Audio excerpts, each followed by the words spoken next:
আর এবার রাজীব বন্দ্যোপাধ্যায়ের রাম পুজো আপনাদের দেখাবো। হাওড়া শিবপুরে চ্যাটার্জি পাড়ায় রাম মন্দিরে পুজো দিলেন তৃণমূল নেতা রাজীব বন্দ্যোপাধ্যায়। শিবপুরের চ্যাটার্জি পাড়ায় তিনি পুজো দিচ্ছেন রামনবমী উপলক্ষে।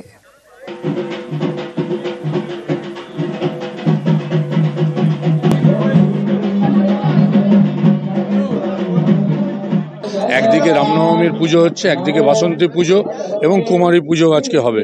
বর্তমানে দেখা যাচ্ছে যে যেভাবে ধর্মের নামে রাজনৈতিককরণ করার চেষ্টা হচ্ছে, রাজনীতির সাথে ধর্মকে যেভাবে মিশিয়ে দেওয়ার চেষ্টা হচ্ছে, আমরা তার বিরোধী। কোথাও এইভাবে অস্ত্রের আস্ফালন ছিল আগে? রামনবমী কি এর আগে হয়নি?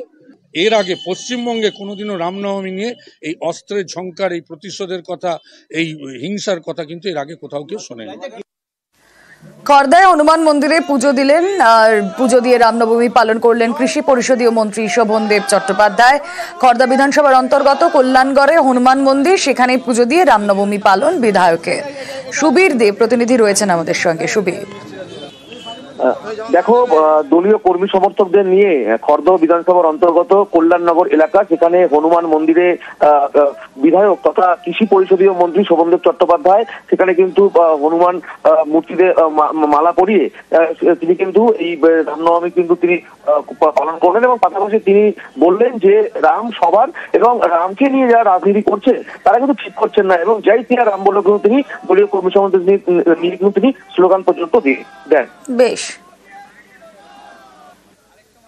রাম আমাদের সকলের দেবতা, এমন নয় যে রাম কারো একার দেবতা, আমাদের সকলের দেবতা। অবশ্যই রাজনীতি করা হচ্ছে, দেবতাকে মন্দিরে রাখতে হয়, আর হৃদয়ে থাকেন। এদের কিন্তু কোনো মতেই আমরা রাজনীতির অঙ্গনে টেনে আনতে পারি না। রাজনীতির তাস খেলার জন্য আমি ঈশ্বরকে ডাকতে পারি না, আল্লাহকে ডাকতে পারি না, কাউকে ডাকতে পারি না। হীনমন্যতার পরিচয়, নিজেদের প্রতি আস্থার অভাব, তাই তারা ঈশ্বরকে টেনে নিয়ে আসছেন রাজনীতির মঞ্চে। এটা ঠিক।